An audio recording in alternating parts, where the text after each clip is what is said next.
Assalamualaikum warahmatullahi wabarakatuh. Salam sejahtera, salam berbahagia. Saudara-saudara, saat ini bulan Ramadan, maka saya ucapkan selamat berpuasa bagi saudara-saudaraku yang menjalankannya. Mudah-mudahan bisa menjalankan penuh, bisa menjalankan mampu, dimudahkan untuk bisa menjalankan satu bulan penuh. Saudara-saudara, kenapa kita diharuskan, diwajibkan untuk menjalankan puasa? Apakah tujuannya supaya kita bisa merasakan apa yang dirasakan orang yang kesulitan makan? Apakah sekedar itu, saudara, tujuannya? Kenyataannya, apakah orang yang selalu menjalankan puasa memang benar-benar punya empati yang tinggi terhadap orang yang miskin, atau memiliki atau mempunyai kepedulian yang kuat terhadap orang miskin? Saudara, kita harus realistis. Ya, kenyataannya tidak seperti itu. Bahkan banyak orang yang di luar yang tidak menjalankan itu justru punya kepedulian yang sangat besar terhadap orang-orang miskin. Jadi tujuannya tidak sekedar supaya kita bisa merasakan penderitaan orang lain, karena kita sendiri merasakan bagaimana kalau kita menahan lapar, tidak makan, tidak minum. Bukan itu, saudara. Apakah puasa ini sebenarnya agar kita ini sakti, atau agar kita ini menjadi orang baik? Bukan itu, saudara. Puasa itu hakikatnya, ya, hakikatnya adalah mengendalikan nafsu, mengikat nafsu. Jawa niku nantang setani, nantang nafsu.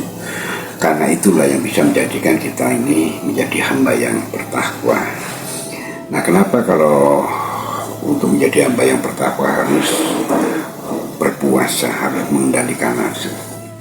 Saudara, karena nafsu ini, ya, ini sangat power sekali, sangat kuat sekali, ya, luar biasa di dalam diri manusia.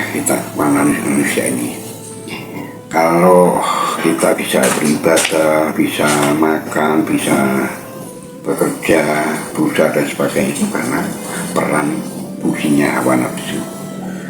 Tetapi saudara, karena kita ini manusia, ya, manusia ini tidak bisa berbuat apa-apa, tidak berdaya. Bagaimana kita ini mengendalikan nafsu dengan cara manusia itu sendiri, dengan model atau metode manusia itu sendiri. Maka kembalinya, ya, Tuhan memberikan cara untuk bisa mengendalikan nafsu itu hanya dengan puasa. Nah, karena selama 1 tahun manusia ini tanpa menyadari bahwa hidupnya ini sudah dimainkan atau dijalankan oleh nafsunya, bahkan bisa dikatakan dipermainkan oleh nafsunya, tapi tidak menyadarinya. Nafsu ini kehidupan nafsu ini berkembang dan akhirnya tumbuh, punya kekuatan yang besar.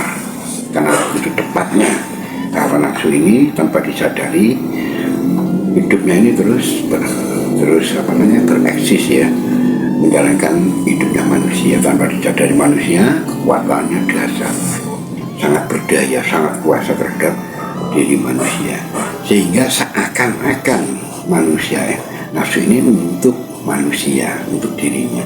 Tapi sebenarnya begitu cepatnya perkembangan hawa nafsu, begitu cepatnya kekuasaan otoritas hawa nafsu menjalankan hidup kita ini seakan-akan untuk manusia. Tapi sebenarnya kita ini sudah diperdaya. Kita dijadikan alat untuk hidupnya hawa nafsu itu sendiri. Hawa nafsu mengarahkan hidupnya untuk terus dan tepat ke duniawinya, agar kita ini cepat terpengaruh, cepat terikat oleh duniawinya.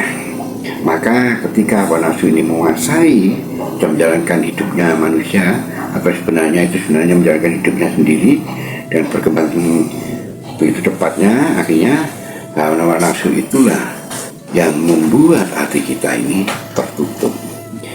Hati kita ini tertutup oleh unsur-unsur keduniawinya, oleh unsur-unsur kemaklukannya. Karena hawa nafsu pasti akan menjadikan kiblat, dunia ini menjadikan kiblat, menjadi tujuan hidup manusia. Seakan-akan dunia ini adalah hidupnya manusia, maka akan diarahkan, ya dikonsentrasikan untuk keduniawian. Nah, secara sistem hati kita ini tidak mau ya diikatkan pada duniawi, dibuat pandangannya hanya untuk duniawi, diarahkan hanya untuk duniawi, maka terjadi kegelapan ya, karena ditutup oleh unsur-unsur keduniawi tadi. Dan karena berdayanya hawa nafsu, karena begitu kuatnya hawa nafsu yang memenuhi semua kehidupan manusia, maka dicengkeramnya hati manusia itu dengan besarnya atau kekuatannya hawa nafsu. Karena hawa nafsu pasti mengklaim ya dengan otoritasnya dia yang bawa manusia atau yang memiliki manusia. Nah, untuk kehidupan nafsunya maka diarahkan untuk keduniawiannya. Maka di situ manusia terjadi kegelapan. Otomatis manusia akan tersesat. Maksudnya manusia ini hidupnya diarahkan yang bukan tujuannya, maka akan tersesat, maka akan terjadi krisis ketuhanannya, terjadi ketidakberdayaan, semakin tidak berdaya, lemahnya manusia, tidak ada kekuatan sama sekali. Disitulah kemenangan hawa nafsu. Itulah sebabnya saudara, Gusti Allah ini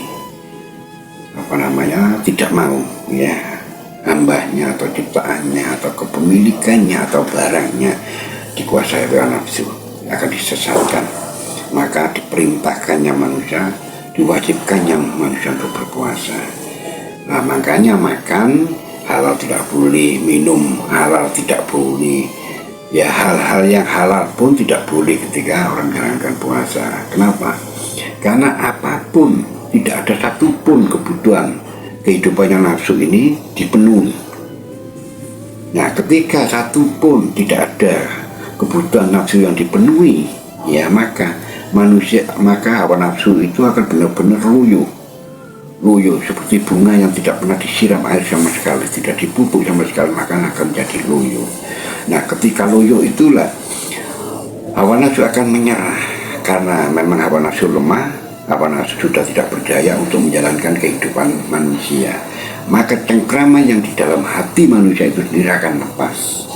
Nah, disitulah ada ruang secara otomatis ya hati ini akan terbuka secara otomatis, maka hati itu langsung terkoneksi kepada Tuhan.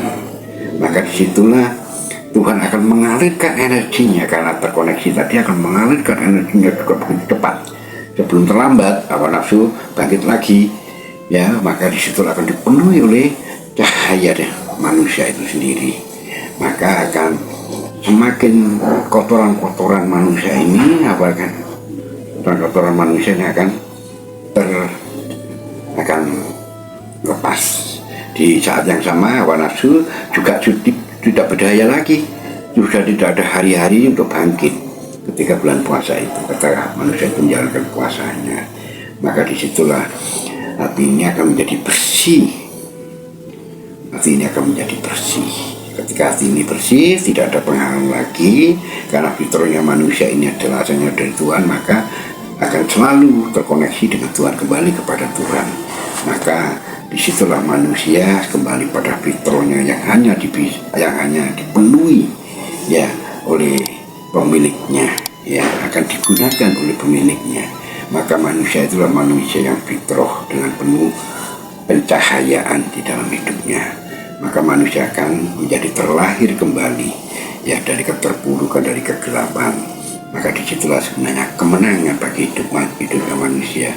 Maka begitu berhasil menjalankan puasanya itu selama 1 bulan, maka kemenangan itulah menjadikan hari raya Idul Fitri. Manusia terlahir kembali, manusia bagaikan bayi yang tidak ada noda dan dosa. Akhirul kalam, wassalamualaikum warahmatullahi wabarakatuh.